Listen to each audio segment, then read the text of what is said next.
University के दीवारों पे लिखा जाता है ना, ब्राह्मण देश छोड़ो, तिलक तराजू और तलवार इनको मारो जूते चार। तो सरकार को इस बात के ऊपर भी ध्यान देना चाहिए। वे लोग जो भारतीय जनता पार्टी को वोट दे रहे थे आज खिलाफ खड़े। आज चुनाव करवाओ आप। आज अगर एक लोकसभा सांसद भाजपा का बन गया तो SC ST वर्ग से होंगे, और वो भी कौन, जो कट्टरपंथी होंगे। आप मेरे शब्दों पे गौर करना, कट्टरपंथी। इसका विरोध केवल सामान्य जातियां क्यों कर रही हैं? ब्राह्मण क्यों कर रहे हैं? ठाकुर क्यों कर रहे हैं? त्यागी क्यों कर रहे हैं? ये हथियार बनाए हमारे लिए है। अगर ओबीसी वाले किसी राजपूत को, किसी ब्राह्मण को, किसी त्यागी को कुछ गलत शब्द कहते हैं तो फिर उन पे मुकदमा होता। नमस्कार, स्वागत है आप सभी का हिंदुस्तान 24 पर, और मैं आप सबके साथ विपिन चौधरी। केंद्र सरकार अभी UGC के तहत एक कानून लेकर आई है, उसका तमाम अगड़ी जातियां विरोध कर रही हैं। अगड़ी जातियों के जितने भी संगठन हैं, चाहे वो करणी सेना हो या फिर ब्राह्मण महासभा हो या फिर त्यागी महासभा हो, सभी मैदान में उतर चुके हैं। तस्वीरों में आप देख सकते हैं इस समय करणी सेना के कुछ लोग हमारे साथ में मौजूद हैं। अब जिस तरीके से ये लोग इस कानून का विरोध कर रहे हैं, उसके पीछे आखिर वजह क्या है? शुरुआत सर मैं आपसे ही करूँगा। जिस तरीके से UGC के तहत ये कानून आया है तो उसका आप लोग विरोध क्यों कर रहे हैं? वजह क्या है? धन्यवाद चौधरी साहब। देखिएगा, ये कानून जो केंद्र सरकार लेकर आई है, इसका विरोध पूरा हिंदुस्तान के सामान्य वर्ग की जाति के लोग कर रहे हैं। इसमें कोई संगठन या ये किसी एक आदमी की बात नहीं है। ये स्वर्ण समाज के आने वाली पीढ़ियों के लिए है। दमनकारी नीति केंद्र सरकार में बैठे हुए गृह मंत्री और प्रधानमंत्री मोदी जी द्वारा लाई गई है। ये कानून सबका साथ सबका विकास का नारा देने वाले उसके खिलाफ है, जो झूठी बात कर कर मन की बात, काले मन की बात सुनाकर हिंदुस्तान के लोगों को बरगलाने का काम कर रहे थे, उनके लिए आया है। वे लाके हमारे ऊपर थोपना चाहते हैं। गुजरात के दो व्यक्ति जिन्होंने भारतीय जनता पार्टी पूर्ण रूप से हाईजैक कर रखी है। ये कानून सोची समझी साजिश के तहत जनरल समाज के लिए आया है, हमारी आने वाली नस्लों के लिए आया है। आप बताइए, विश्वविद्यालय के अंदर जब अल्पसंख्यक समाज हो, SC हो, ST हो, उनके बच्चे सामान्य वर्ग के बच्चों के साथ बैठकर एक भेदभाव त्याग कर जीवन यापन नहीं कर सकते, शिक्षा ग्रहण नहीं कर सकते। ये असमानता की नीति, विघटन करने की नीति, हिंदुस्तान को खंड खंड करने की नीति केंद्र सरकार लेकर आई है। नहीं, समानता के लिए तो ये कानून है। ये कहाँ समानता बनती है बताइए? जब आपकी नज़र में डाल दिया गया कि दूसरी बिरादरी का व्यक्ति, आप कानून को पढ़िए, कानून में कहा अगर सामान्य वर्ग के बच्चे के अंदर ये मानसिकता पैदा हो गई कि इसने मुझे जाति सूचक शब्द कहा। अभी तक आपने हरिजन एक्ट में देखा होगा जाति सूचक शब्द का इस्तेमाल। इस एक्ट के अनुसार अगर आपने सोच भी लिया, किसी को ब्राह्मण पंडित जी बोल दिया, भाई पंडितवाद क्यों फैला रहा है, बनियावाद क्यों फैला रहा है, अगर यही सब सामान्य वर्ग के व्यक्ति ने किसी अन्य जाति के बारे में बोल दिया तो मुकदमा लग गया आपके ऊपर, आपकी डिग्री ले ली गई, आपका भविष्य अंधकार में है, 60 दिन के अंदर जजमेंट होगा। अगर आपने किसी के ऊपर पानी फेंक दिया, घूर के देख लिया, आपकी मानसिकता ही अगर उसके प्रति हल्की खराब रही तो आपको सजा मिलेगी। क्या ये आपस में समानता की बात है?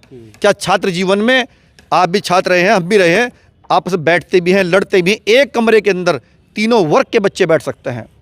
अगर उनको बरगलाने के लिए दूसरा चौथा व्यक्ति कोई इस तरह की बात करता है तो क्या भविष्य खराब उनका?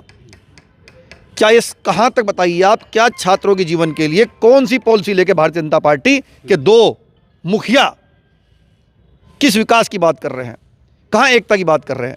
आज 75 साल 77 साल हो गए, हिंदुस्तान के अंदर जाति का जो था, छात्र जीवन के अंदर जाति का वाद खत्म हो गया था।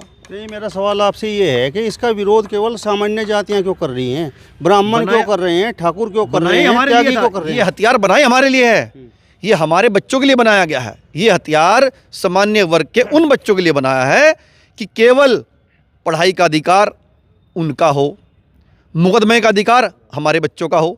भाई आपके साथ जो पढ़ रहे हैं, जो डिग्री बराबर ले रहे हैं, आपने बता दिया -40 वाला डॉक्टर बन जाएगा, हमारा 95% वाला बच्चा भी वो फेल हो जाएगा। ये कौन सा भेदभाव हिंदुस्तान के एक लोकतंत्र में? यानी आप इस बात को स्वीकार करते हैं कि जो सामान्य जातियां हैं, अगड़ी जातियां हैं, वो OBC SC ST के जो छात्र हैं उनका शोषण करती हैं? कहाँ शोषण करते हैं? क्या छात्र जीवन शोषण की बात की सुनी है आपने? नहीं, अगर शोषण नहीं करते तो फिर मुकदमा किस तरीके से होगा? शोषण से किए, शोषण का 2 परिभाषाएं हैं। मार रहे हैं उनको, दंडित कर रहे हैं। जब आप रेगिंग का मामला लाएगी, रेगिंग नहीं हो पाएगी, उसके आप कानून ले आए। और आपने कानून पढ़िए, 45 पॉइंट दिए गए हैं, उनके अलग अलग विषय भी हैं कि क्या घूरने से या किसी को जाति सूचक ब्राह्मण बोलने से या बनिया या उसको उसकी जाति का नाम लेने से मुकदमा लगता है? ये कौन सा उत्पीड़न है? किसी व्यक्ति के जाति का नाम उत्पीड़न है, उसके प्रति गलत मानसिकता रखना, इसके नंबर ज़्यादा है, मेरे नंबर कम है, ये पास हो गया, मैं फेल हो गया, इस मानसिकता से भी ये एक्ट लग रहा है। मारने से नहीं, गाली देने से नहीं, पानी फेंकने से, घूरने से। केवल क्या कोई मुकदमा हिंदुस्तान के अंदर ऐसा है कि किसी ने किसी को घूर दिया, सजा मिल गई? और आप छात्र जीवन को खराब करने जा रहे हैं। छात्र जीवन को आपने पहली पीढ़ी से सोच लिया कि सामान्य वर्ग के बच्चे को पढ़ाई करते समय ही घसीट ले जाए कोर्ट कचहरी के अंदर।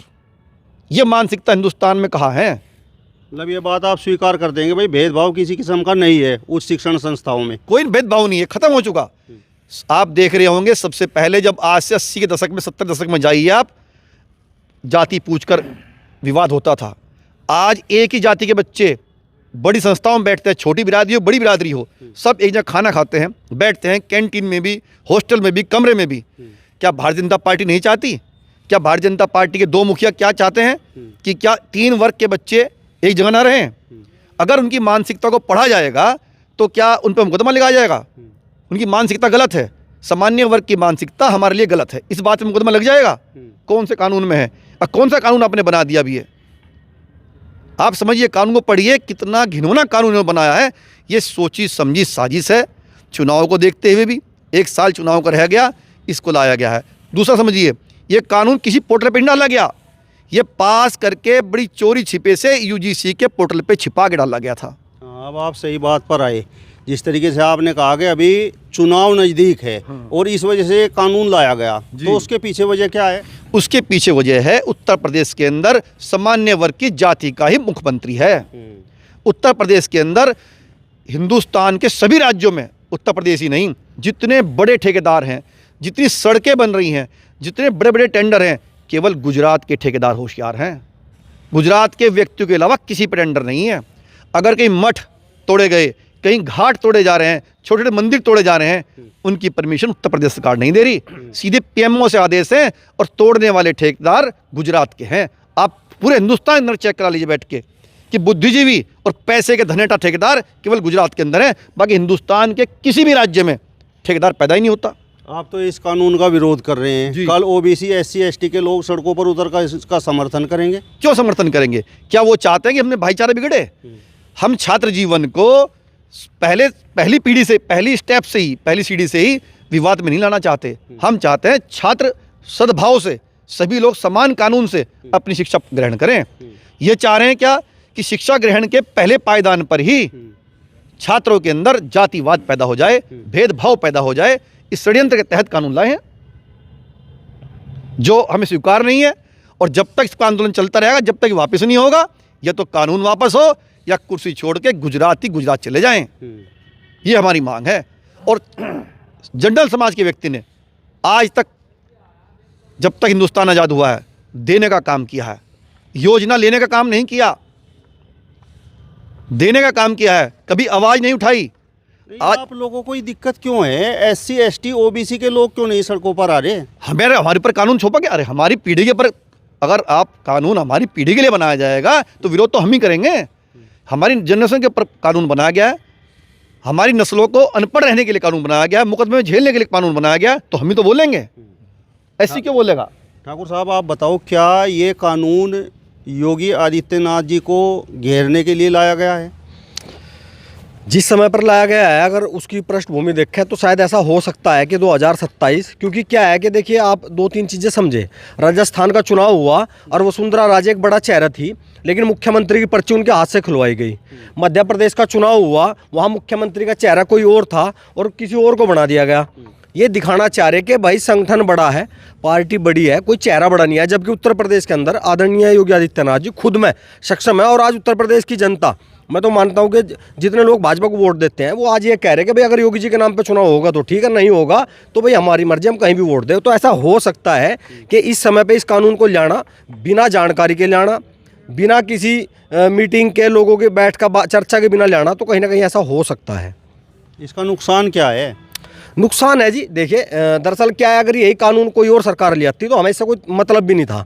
जो सरकार हिंदू के नाम पर आई, जो ये कह रही थी, कांग्रेस ने तो पहले ही कर रखा था ना, जब आप किसी कॉलेज में, स्कूल में जाओगे तो जाति का प्रमाण पत्र सरकार बनाती होगी।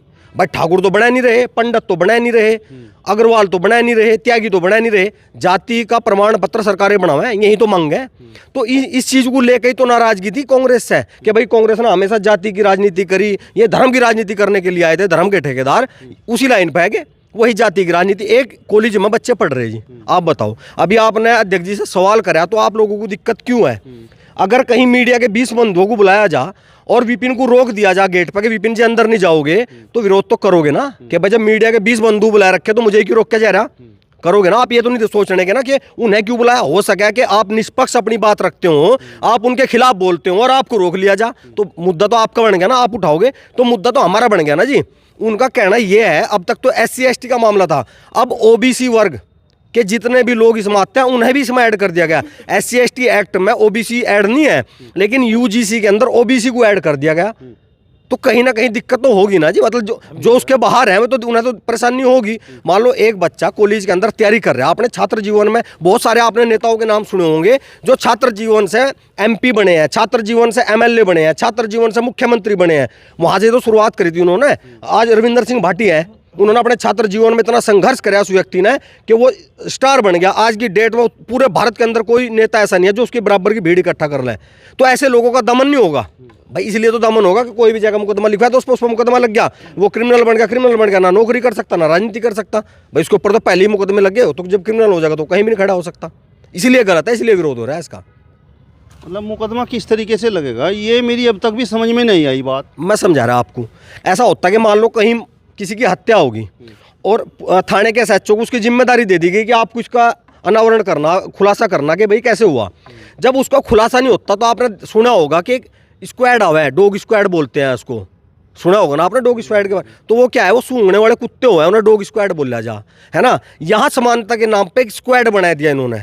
मतलब कुछ लोगों को यही काम दे दिया कि तुम्हें कॉलेज के, यूनिवर्सिटी के, विश्वविद्यालय के अंदर जाना है, काम नहीं है कुछ भी इसके अलावा, आपको घूमना है उस परिसर में, जो परिसर है, जो बिल्डिंग है, जो वहाँ बच्चों के कमरे हैं, हॉस्टल हैं, उनके अंदर जाना आपको और जाकर ये देखना कि कौन सा किसी को कुछ कह रहा। अब कॉलेज में जब बच्चे रहेंगे, मुंह भाषा भी हो जाए, लड़ाई भी हो जाए, खाने के ऊपर भी हो जाए, तकिए के ऊपर भी हो जाए, कमरे के ऊपर भी हो जाए, सो बात हो जाए, पेन के ऊपर हो जाए, मोबाइल के ऊपर हो जाए, चार भाई बैठ कर बात कर रहे हो उसके ऊपर हो जाए। लेकिन वो जब जागी उसे पता लगेगा ये क्यों आया, भाई ये इसलिए आया, ये पूछना आया कि तुम्हें किसी ने गलत तो नहीं कहा। बोला उसका क्या होगा, बोला उस पर मुकदमा लिखा जाएगा।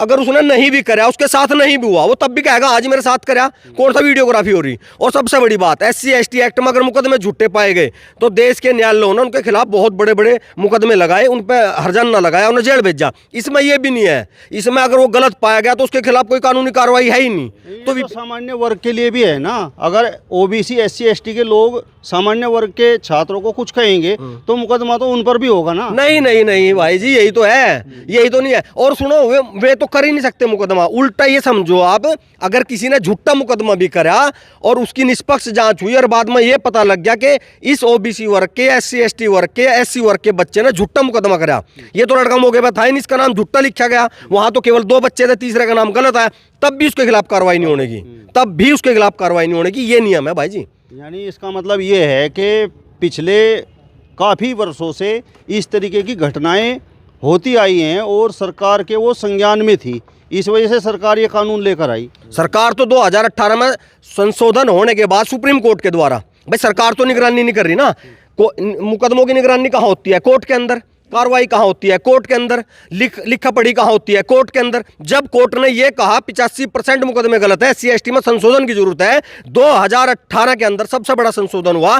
यही सरकार जाति के नाम पर, जाति वोट के आधार के नाम पर दोबारा उसमें बदलाव करा इन्होंने। इन्हें कैसे पता कि कॉलेज में क्या हो रहा है, सरकार को कैसे पता इस बात का? गुजरातियों का क्या रोल है इसमें? अब गुजरातियों का ही तो रोल है जी। देश का गृह मंत्री कौन है? मैं थोड़ी हूँ जी। हम सहारनपुर वालों को कह देंगे। देश का प्रधानमंत्री कौन है? मोदी जी होंगे। हम सहारनपुर वालों को कैसे कह देंगे? मध्य प्रदेश वालों को कैसे कह देंगे? बिहार वालों को कैसे कह देंगे? यही तो लोग हैं। बड़ी बड़ी बात करें, माइक पर खड़े होकर गाय की बात करेंगे, धर्म की बात करेंगे, और सारी बातें उल्टी।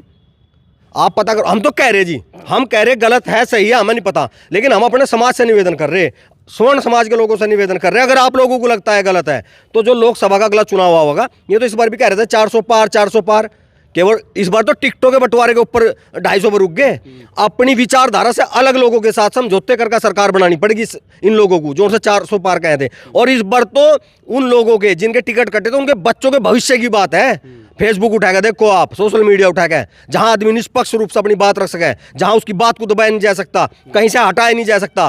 ठीक है, नहीं नेशनल मीडिया वाले इस बात को उठा रहे, कोई बात नहीं है, लेकिन एक प्लेटफॉर्म है ना अपनी बात रखने का। उस प्लेटफॉर्म पर आप जाकर देखो, आज 90% लोग, वे लोग जो भारतीय जनता पार्टी को वोट दे रहे थे, आज खिलाफ खड़े। आज चुनाव करवाओ आप। आज अगर एक लोकसभा सांसद भाजपा का बन गया तो हमें कह दियो आप बताओ राव साहब, ये जो पूरा प्रकरण है जिसको लेकर आप लोग विरोध कर रहे हैं, ये क्या मामला है? मतलब आपकी कुछ समझ में आया कि नहीं? समझ में तो जब आपने के सामने सारी बात रख दी गई है। भाई एक ऐसा कानून जिसमें सिर्फ ओबीसी और SC ST वालों को तो अपना सारा हक रखने का पूरा अधिकार दे दिया गया, और एक सामान्य वर्ग जनरल कास्ट वाला, चाहे वो कितना ही मेहनती लड़का क्यों ना हो और कितना ही शरीफ क्यों ना हो, सब प्यार मोहब्बत से रहते हैं। ये विश्वविद्यालय होता है, यूनिवर्सिटी होती है, जहाँ पर सब खाते हैं, रेस्टोरेंट में बैठते हैं, पिकनिक मनाते हैं, एक दूसरे के साथ लड़ाई झगड़े भी होते हैं। ये तो प्यार मोहब्बत घर घरों में भी होते हैं। अब उसका फ़ायदा ये उठाएंगे इस एक्ट के ज़रिए कि इसने तो हमें फला शब्द कह दिया, इसने तो हमें फला शब्द कह दिया, और उस पर उसका भविष्य ख़त्म कर दिया जाएगा। ये तो अंधकार में डालने वाली बात है, पूरे देश को ख़त्म करने वाला मामला है। ये बच्चे ही तो भविष्य हैं जो देश को बनाते हैं। ये तो अच्छी बात है, अगर जाति सूचक शब्दों का इस्तेमाल किया जाता है और उस पर रोक लगती है तो अच्छी बात है। शिक्षण संस्थाओं में भी जाति सूचक शब्द सिर्फ इन पे ही किया जाता है, क्या सामान्य वर्ग पे नहीं किया जाता? अगर ये फिर ऐसा भी होता कि सबके लिए होता। अगर ओबीसी वाले किसी राजपूत को, किसी ब्राह्मण को, किसी त्यागी को, किसी अल्पसंख्यक सवर्ण जाति वाले को कुछ गलत शब्द कहते हैं तो फिर उन पे मुकदमा होता। उनके लिए कोई मुकदमा नहीं, कोई कानून नहीं है। कानून सिर्फ इनके लिए है। जनरल वालों को फांसी चढ़ा दो, बस इन्होंने पता नहीं कौन सा गुनाह कर दिया इस देश के अंदर। सारी की सारी धरोहर अपनी देश के नाम पर लुटा दी। हर टाइम कंधे से कंधा मिला खड़े रहें, कभी बोलते तक नहीं। इन्हीं का बच्चा अगर 90% ला रहा, क्या नाम, मास्क ला रहा, तो उसे फेल कर देंगे, 40 वाले को पास कर देंगे, जब भी चुपचाप बैठे। आप पहले तो इसका सर्वे करिएगा कि आज सामान्य वर्ग किस परिस्थिति से गुजर रहा है देश के अंदर। अगर तो संविधान ने की है ना, जिस तरीके से आप बात कर रहे हैं, संविधान के जरिए से ही तो उत्पीड़न हो रहा सर जी, उसी की तो आवाज़ उठा रहे हैं। यानी संविधान गलत है। ये संविधान गलत बनाया गया है, संविधान गलत नहीं था। संविधान के अंदर गलत संशोधन करके संविधान को के जरिए से उत्पीड़न किया जा रहा है, वो उसका विरोध हो रहा जी। बाबा साहब ने संविधान गलत लिखा। बाबा साहब के बारे में कौन कह रहा है? जो ये अभी एक्ट बनाया इसकी बात हो रही है सर जी। इस संविधान के अंदर जो UGC बनाया था उसके अंदर जो इन्होंने बढ़ा दिया गया है। नहीं, आपने मार्क्स की बात की ना कि भाई एक 90% लेकर आ रहा है, एक 40% वाला उसका हक खा रहा है, तो ये तो संविधान में लिखा है ना। संविधान में लिखा हुआ है आरक्षण। देखो आरक्षण के अंदर दे दिया गया उसकी उस टाइम की परिस्थितियों को लेकर। आज सामान्य वर्ग, एक बात बताइएगा, जो आदमी क्वालिफाई है, जो इंटेलिजेंट बच्चा है, अगर उसे पूरा मौका नहीं मिलने का और एक उसे बच्चे को मौका मिलेगा तो उसमें क्या होगा? चलो वहाँ तक भी चल रहा था मामला, अब इसके अंदर मुकदमे भी हो जाएंगे, बच्चों के भविष्य भी खराब होंगे, वो मुकदमे भी लड़ें, उनकी डिग्री भी रोकने का इसके अंदर प्रावधान दे दिया है कि डिग्री भी रोक सकते हैं। और जो कमेटी ये तय करेगी उसमें सामान्य वर्ग का आदमी नहीं रखा जाएगा। ठाकुर साहब, आप बताओ इस कानून को लेकर आपका विरोध क्यों है? देखिए, जो UGC कानून आया है ये 13 जनवरी 2026 को लागू हुआ है। सबसे बड़ी बात तो इसमें ये है कि इन्होंने SC ST OBC को रखा और उसमें एक कमेटी का निर्धारण किया जिसमें प्रिंसिपल भी होंगे, जिसमें 3 वो प्राचार्य मतलब प्रोफेसर होंगे उस डिग्री कॉलेज के या उस कॉलेज के जो SC ST वर्ग से होंगे, और वो भी कौन? जो कट्टरपंथी होंगे। आप मेरे शब्दों पे गौर करना, कट्टरपंथी। केवल 3 वही लोग, 3 वही प्राचार्य, 3 छात्र संघ के अध्यक्ष, महामंत्री, जो भी अलग अलग संकाय के होंगे वो भी होंगे, अलग अलग फैकल्टी जिनको बोलते हैं वो भी होंगे। लेकिन उनके लिए रखा 1 साल का कार्यकाल, उनके लिए रखा 3 साल का कार्यकाल। और सबसे बड़ी बात क्या है, यदि किसी शिकायतकर्ता ने किसी जनरल की शिकायत कर दी तो उसके खिलाफ कोई एक्शन नहीं, अगर कोई जांच होगी। लेकिन वो सर्व कास्ट के लिए, वो जो सामान्य वर्ग में है, उसके लिए वो शिकायत दर्ज होगी और उसकी डिग्री भी रोकी जा सकती है, वो भी रोकी, सब कुछ हो सकता है। आप जानिए कि यदि 7 दिन में ये रिपोर्ट देनी पड़ जाए, अगर किसी बच्चे ने ये कह दिया कि इसने मुझे अपने नोट्स नहीं दिए, तथ्य समझिए विरोध कहाँ है, इसने मुझको अपने नोट्स नहीं दिया क्योंकि ये ब्रिलियंट बच्चा है। दूसरी बात, उसने कहा कि इसने मुझे अपने पास बैठने के लिए नहीं कहा, मुझे तो उसने अपने दूसरे दोस्त को अपने पास बिठा लिया, तो वो भी उस एक्ट में आ गया। और उस एक्ट में आते ही उसको जो है उसके खिलाफ शिकायत होगी। इसका मतलब क्या है, इसका मतलब ये है कि सरकार, केंद्र सरकार ये चाहती है कि सामान्य वर्ग से जो भी बच्चे हों, रुकिए, सामान्य वर्ग से जो भी बच्चे हों, वो जो 90% ला रहे थे उनको हम धरातल पर ही धराशायी कर दें, और उनको जो है बिल्कुल उनका डिग्री उनको देने ही ना दें। जब उनका डिग्री नहीं होगी तो उनको नौकरी कहाँ मिलेगी? इसका मतलब है कि देश छोड़ के चले जाएं, देश से बाहर अपने बच्चों की शिक्षा ग्रहण कराएं। क्या सोचते हैं सरकार, क्या सोच रहे हैं मोदी जी? क्या जो उनसे कहते हैं सबका समाज का विकास, सबका साथ सबका विकास होगा, सबका साथ सबका विकास कहाँ है? सबका साथ तो है ही नहीं। आपने तो हिंदू को हिंदू से तोड़ दिया, मानव को मानव से तोड़ दिया, उसी की साजिश चल रही है। आप कर क्या रहे हैं? आप क्या देश को विघटित करना चाह रहे हैं? क्या आप ये चाह रहे हैं कि और देश जिस तरीके से टूट रहे हैं उस तरीके से ये भी टूट जाए? यही एक प्लानिंग है, इसी प्लानिंग का विरोध है। क्या इसी तरीके की प्लानिंग है? प्लानिंग अभी आप थोड़ी देर पहले बोल रहे थे कि सर्वे किया होगा। सरकार ने सर्वे किया था, उसमें मतलब कि जो बच्चे थे 121 बच्चों ने सुसाइड किया था, मतलब कि एक यूनिवर्सिटी में दबाव में आके या खुद को ठगा हुआ महसूस करके। उसमें 121 बच्चों में लगभग सारे SC/ST के थे, सारे OBC के थे, 54 बच्चे जनरल कास्ट के भी थे।